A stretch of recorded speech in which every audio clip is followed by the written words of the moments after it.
В России нашли алмаз, наверное, самый дорогой и большой в мире. Расскажи, что об этом ты знаешь.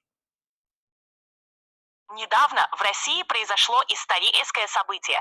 В Якутии был найден крупнейший в истории страны алмаз ювелирного качества весом 468,3 карата. Его размеры впечатляют, почти как у зажигалки, 56 на 54 миллиметра.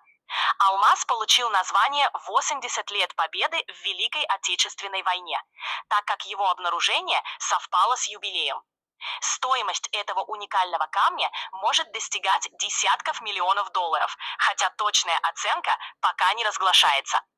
Этот алмаз стал настоящим символом богатства недр России и впечатляющим открытием.